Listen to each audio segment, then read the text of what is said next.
saya itu datang dengan identitas triple minoritas.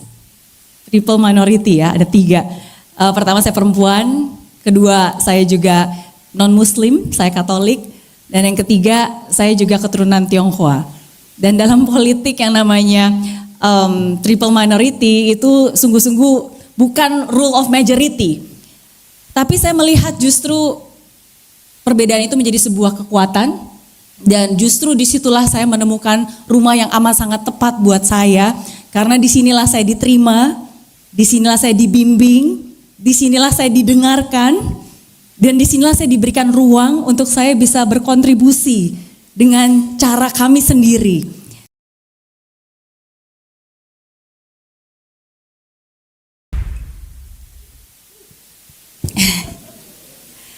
Selamat sore semuanya. Salam sejahtera buat kita semua. Yang saya hormati Ketua Umum Partai Demokrat, Dr. Agus Harimurti Yudhoyono. Sekretaris Jenderal Partai Demokrat, Bapak Herman Kairon. Bendahara Umum, Bapak Irwan Veko. Kepala Bapilu, Bapak Menteri Iftitah Sulaiman Suryanegara. Kepala BPOKK, Bapak Wamen Osi Darmawan. Dan tentunya para senior dan seluruh para pengurus Partai Demokrat serta sahabat-sahabat seperjuangan, 48 kader yang hari ini baru saja menerima KTA langsung dari Ketua Umum. Ya. Izin lapor Pak Ketum, sesungguhnya ada lebih dari 48, ada tambahan ini ekstra 5 yang saya tahu hadir di sini juga, tapi belum sempat untuk di-print KTA-nya. Izin mungkin 5 orang yang saya sebut bisa berdiri. Oh, ada tambahan jadi 6 sekarang ya. Ibu Indri, Ibu Intan, Bu Lianita, Bu Yanti, dan Ibu Ruswati ya. Kami persilakan berdiri. Ya, silakan. Terima kasih. Ya, thank you. Siap, terima kasih semuanya. Hari ini kita berkumpul di sini bukan hanya berkumpul, tapi kita memulai sebuah babak baru. Tadi siang sesungguhnya di kantor kerja Ketum, saya sempat sharing, saya bilang wah hari ini saya deg-degan banget. Karena seperti memulai lembaran baru, hidup baru, seperti hari pernikahan. Rasanya seperti itu ya. Memulai hidup baru, memakai seragam yang baru, karena saya tahu ini adalah satu keputusan hari ini akan mengubah hidup saya dan Alfa selamanya. Itu yang saya yakini. Tapi ada satu kata yang selalu saya pegang teguh sampai hari ini, yaitu rasa syukur. Rasa syukur yang tidak henti-hentinya karena Tuhan sudah memberikan kesempatan. Rasa syukur karena Tuhan sudah mempertemukan dengan orang-orang yang tepat di waktu yang tepat. Dan rasa syukur karena saya berdiri di tempat ini dan tidak berjalan sendirian. Saya menemukan orang-orang yang luar biasa dan saya menemukan sebuah rumah untuk saya berjuang, dan rumah perjuangan itu namanya adalah Partai Demokrat. Jadi saya percaya ini adalah langkah awal baru, babak baru yang lahir dari niat baik, dengan harapan yang baik dan tentunya akan membawa kebaikan. Itu yang saya yakini. Izinkan saya untuk mengawali dengan sebuah cerita, pengalaman pribadi. Cerita ini mungkin terdengar sangat sederhana, tapi ini sungguh-sungguh membentuk perjalanan yang sangat besar sampai hari ini. Dan cerita itu berawal dari tahun 2012.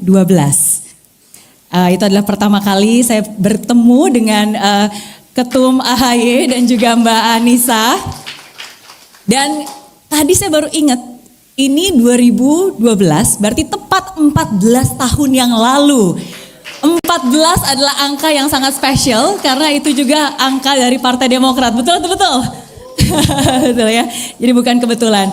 Tapi saya ingat banget karena pada saat itu pertemuan yang sangat sederhana tapi sangat nyambung banget karena pada saat itu kami sama-sama dari NTU. Saya kebetulan S1 di NTU, Pak Ketum adalah S2 di NTU. Mungkin bagi banyak orang ini hanyalah sebuah fakta, tapi bagi saya NTU ini adalah sebuah simbol. simbol bahwa walaupun kita berjalan di jalan yang berbeda, tapi kita memiliki nilai yang sama. Kita percaya akan yang namanya pembelajaran, untuk terus belajar, untuk terus memperbesar kapasitas diri, untuk bisa mengabdi lebih lagi dan memberikan lebih lagi. Jadi semangat untuk terus belajar menurut saya itu sangat penting, karena pemimpin yang baik bukan pemimpin yang tahu segalanya, tapi pemimpin yang mau mendengarkan dan mau terus belajar dan belajar dan belajar. Jadi bagi saya ini menjadi salah satu hal yang sangat penting. Jujur kalau saya bisa cerita, saya nggak pernah membayangkan, terpikir atau memimpikan untuk terjun ke dunia politik, sama sekali tidak. Karena bagi saya, dunia saya sangat jelas, yaitu dunia usaha, entrepreneurship, dunia pendidikan, inspirasi, motivasi. Itu yang saya yakini dan itu yang saya ketahui. Dan itu jalan yang saya pilih. Dan prinsip saya selalu sangat sederhana. Saya selalu percaya kalau kita ingin memberikan dan membuat dampak perubahan, ya mulai aja dari diri sendiri. Mulai dari diri sendiri, lalu mulai dari keluarga kita, mulai dari tempat kerja kita, lalu dari komunitas gitu. Tidak perlu melangkah jauh-jauh, tidak perlu ke pemerintahan atau tidak perlu ke politik. Itu yang saya yakini. Mungkin memang ada benarnya, tapi seiring dengan berjalannya waktu, saya melihat dan saya menyadari bahwa ada jenis perubahan yang sesungguhnya niat baik saja tidak cukup. Tapi dia membutuhkan sistem, dia membutuhkan kebijakan, dan dia membutuhkan orang-orang yang berani untuk mengeksekusi kebijakan itu sehingga menjadi sebuah pembaharuan dan sebuah hal yang sungguh-sungguh ada kebaikan dan itu bisa dirasakan. Dan itulah salah satu alasan kenapa akhirnya saya juga memantapkan hati untuk akhirnya mencoba untuk mengetahui dan belajar di dunia yang baru ini yang gak pernah saya bayangkan. Ada satu momen lagi yang saya ingin tunjukkan, ini terjadi di tahun 2017. Mungkin Anda bisa tebak, tapi pada saat itu saya ingat banget, saya dan Alfa sedang menonton TV dan muncul seseorang yang sedang membawakan pidato. Bukan pidato kemenangan, tapi pidato yang jujur, yang jarang sekali kita dengar. Pidato dari seorang kesatria. Dan kesatria itu bernama Ketum AHY. Pidato kesatria yang menerima kekalahan dalam Pilgub Jakarta 2017. Jujur yang membuat saya tertegun dan itu ingat sekali pada hari itu karena bukan hanya kata-katanya tapi bagaimana sikap beliau, sungguh-sungguh sikap. Karena pada saat itu ada begitu banyak orang dengan mudahnya selalu menarasikan pembenaran. Saya menang, dia curang, dia yang kalah dan seterusnya dan seterusnya. Tapi itu tidak dilakukan. Ketum justru menerima kekalahan tersebut, mengakui dan bahkan langsung memberikan selamat kepada yang menang.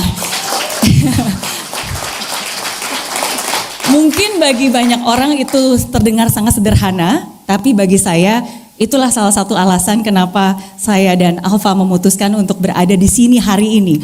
Karena bagi saya kejadian itu bukan hanya sekedar politik, tapi di situ saya melihat sebuah integritas, di situ saya melihat sebuah kedewasaan, di situ saya melihat sebuah pemimpin yang tidak menggunakan kekalahan untuk memecah belah, tapi menggunakan kekalahan sebagai sebuah pembelajaran untuk mendewasakan, untuk membuat lebih bijak, untuk menjadi manusia yang lebih baik lagi. Dan itulah yang sungguh-sungguh sangat berkesan di hati saya dan Alfa hari itu. Karena saya percaya pemimpin yang baik tidak diuji saat menang, tapi justru diuji di saat dia menerima kekalahan.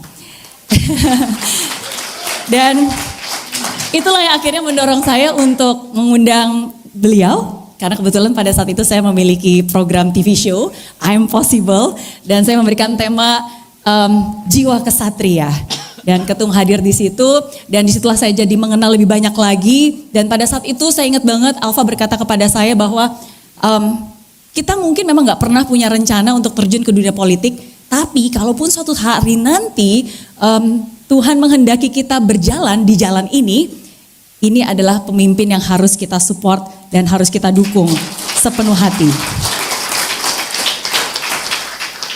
Kalimat itu hadir sebagai benih yang bukan mengakar, yang bukan langsung tumbuh besar, tapi mengakar diam-diam. Dan disitulah saya menyimpan satu optimisme bahwa Indonesia akan selalu punya harapan, Jika masih ada seorang pemimpin yang berani, yang jujur, punya kerendahan hati, punya kecerdasan, dan juga punya integritas yang selalu bisa dijaga. Lalu datanglah akhir tahun 2024, momen yang mengubah hidup saya di dalam sebuah acara besar di hadapan ribuan orang. Ketum mengajak saya untuk bergabung menjadi super tim dan bekerja sebagai staf khusus Menteri Koordinator Bidang Infrastruktur dan Pembangunan Kewilayahan. Dan disitulah setiap hari saya mulai bekerja bersama para staf khusus. Di sini ada Mas Sigit, Mas Jovan, Mas Zaki, ada Blimade. Wah, senang bisa ketemu lagi di sini. Wow. Dan saya bekerja dalam kapasitas sebagai staf khusus dan bukan atau belum menjadi kader Demokrat. Tapi disitulah saya sungguh-sungguh secara tulus melihat sebuah ketulusan yang luar biasa.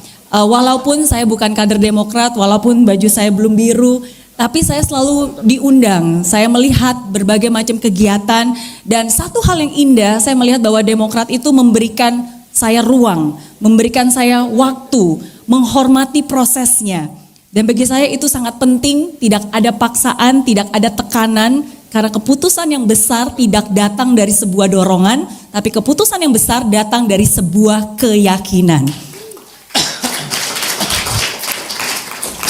Dan selama 1 tahun saya bersyukur bisa belajar langsung dari mentor kami, mentor kita semua Pak SBY dan juga pemimpin kami Pak Ketum AHY. Saya mendampingi mereka dalam berbagai kegiatan, berbagai kota bahkan luar negeri dan saya tuangkan perjalanan itu dalam buku The Mentor.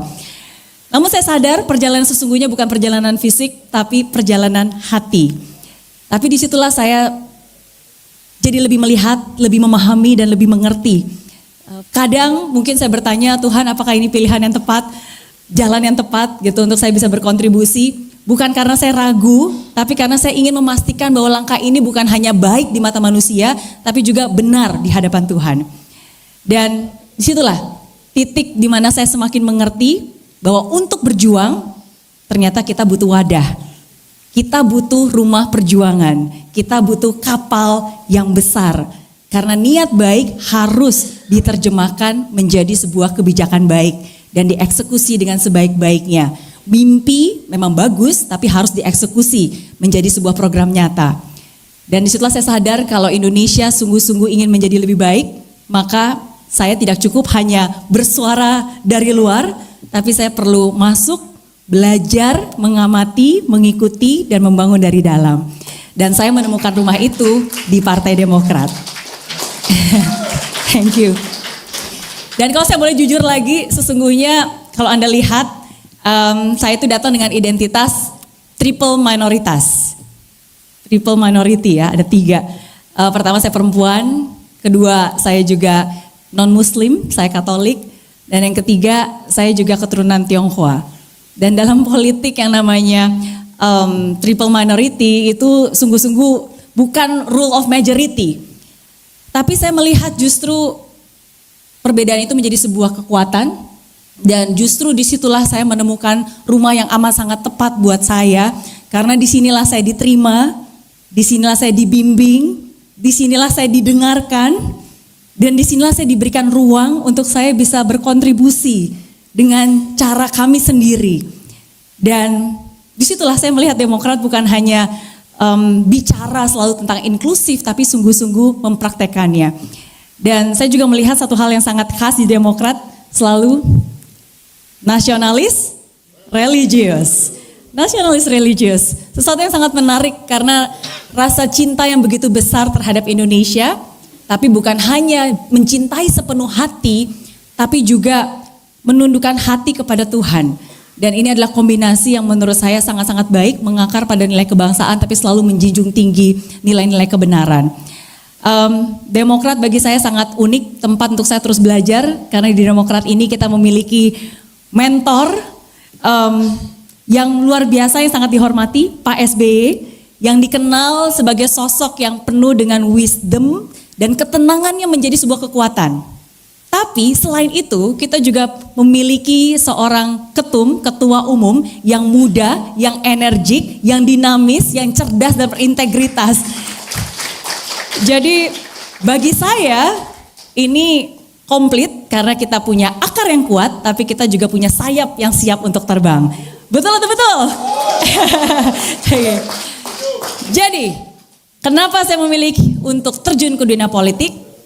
Karena saya percaya dunia politik adalah tempat di mana kita bisa juga melakukan pelayanan dan perubahan. Dan kenapa saya melabuhkan pilihan saya ke Partai Demokrat? Karena disinilah saya melihat proses itu sungguh-sungguh dihargai. Intelektualitas sungguh-sungguh dihargai. Dan terutama ruang untuk terus bisa berbagi dan bisa didengarkan. Dan menurut saya itu sangat penting saat ini untuk bisa memiliki pemimpin yang mau untuk mendengarkan dan mau memberikan ruang, itu amat sangat jarang. Jadi ketika saya menemukan itu di Demokrat, saya sungguh sangat bersyukur. Terakhir, kata yang kita terima ini bukan hanya sekedar kartu identitas. Bagi saya ini adalah sebuah komitmen. Saya menyebutnya komitmen tiada akhir, Pak Ketum, KTA. Oke. Komitmen tiada akhir, oke. Tapi ini sungguh-sungguh ada sebuah komitmen untuk berniat baik, komitmen untuk mengikuti pemimpin yang baik dengan tujuan yang baik dan pada akhirnya untuk kebaikan Indonesia. Jadi terakhir, izinkan saya untuk berterima kasih kepada semua yang sudah hadir di sini. Demokrat, Demokrat, Demokrat, AHY. Thank you dan terima kasih. Thank you. Baik.